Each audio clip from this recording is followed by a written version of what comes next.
Well, switching gears, a major announcement by Fox Business Network.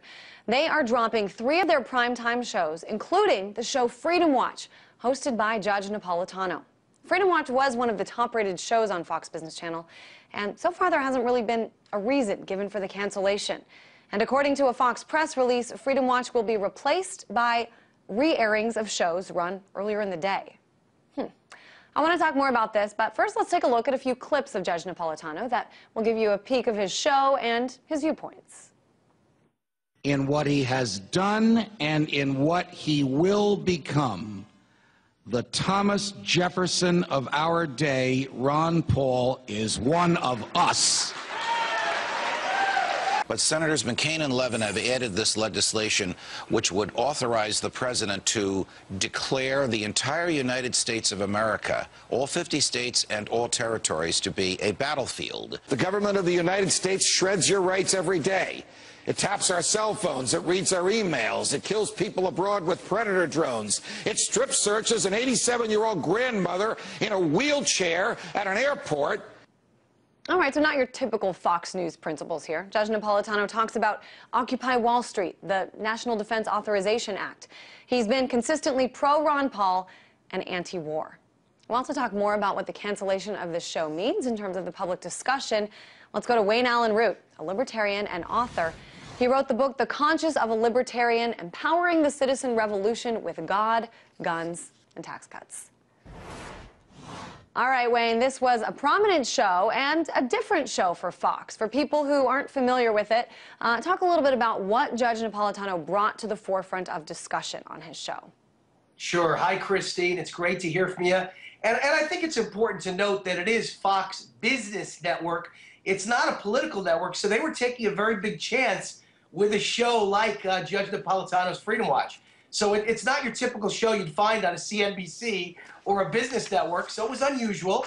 And so, they've decided to replace it with business programming, not just with any reruns, but reruns of earlier business programming. So that does make sense to some extent. I'm a very good friend of Judge Napolitano. I'm honored to say he's a buddy of mine, so I'm sad to see it go, and I wish they had kept it on longer. The show was certainly eye-opening. It certainly was unusual. It certainly was different. There's nothing else like it on any American TV, let alone Fox News, in its libertarianism.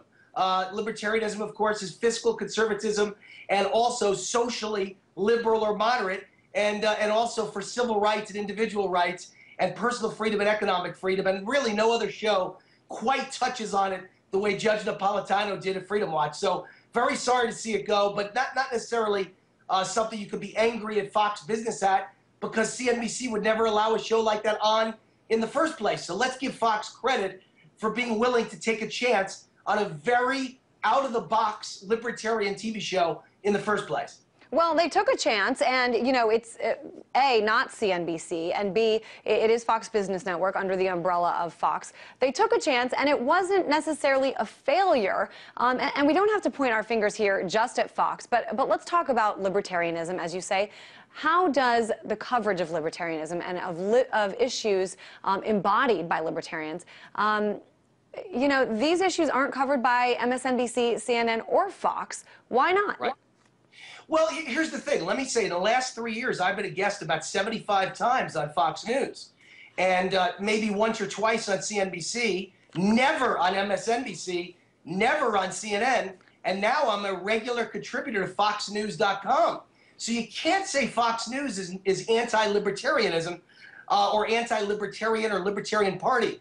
They certainly give us more coverage than any other network. That's not to say they're pro-libertarian. It's to say that from time to time, they tend to have a little bit of a libertarian streak.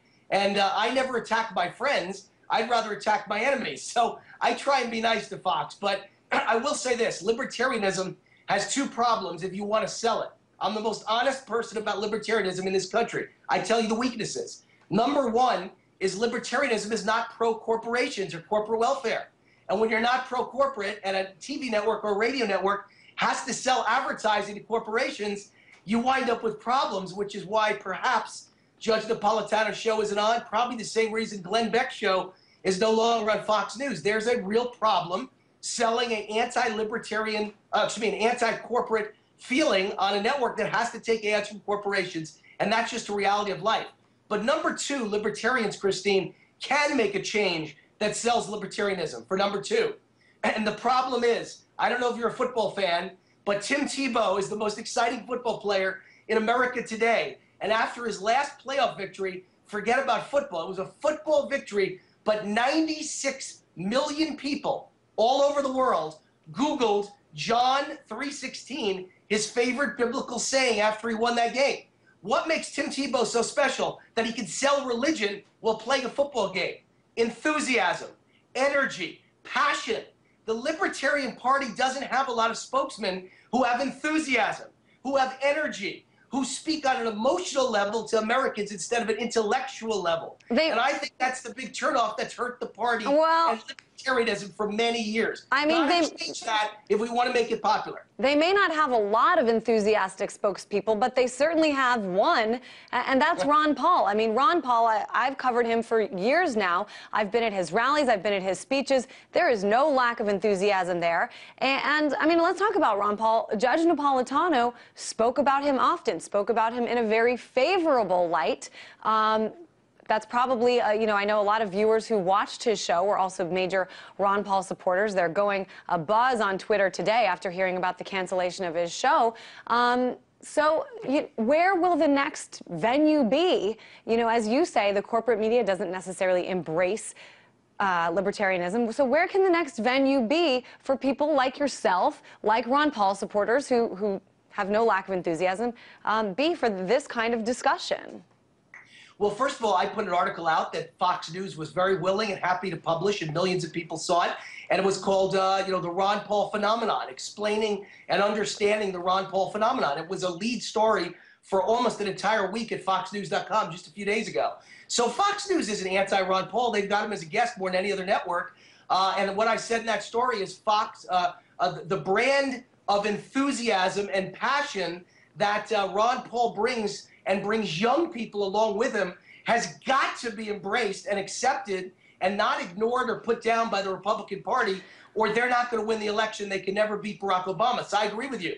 Ron Paul brings an enthusiasm. I think what he lacks, though, is a bit of an excitement and youthful enthusiasm. I think that might be where Rand Paul comes in. I hope it's where I come in. You need young guys with enthusiasm, but Ron Paul brings a young audience, young kids, who are excited by fiscal conservatism and social moderation or liberalism, and that's got to be embraced by anyone who expects to be the next president of the United States. And where can they do it? Kristine, I think it's got to be on shows like this, on internet TV shows just as much or more so than on regular TV shows that don't have corporate sponsorships. All right. It's going to have to be done in an out-of-the-box fashion. Certainly a lot of people disappointed just in general because of, you know, they liked him and also because they hope that this doesn't mean the status quo is what prevails in this society. Always interesting hearing from you. Wayne Allen Root, 2008 Libertarian Vice Presidential nominee and author.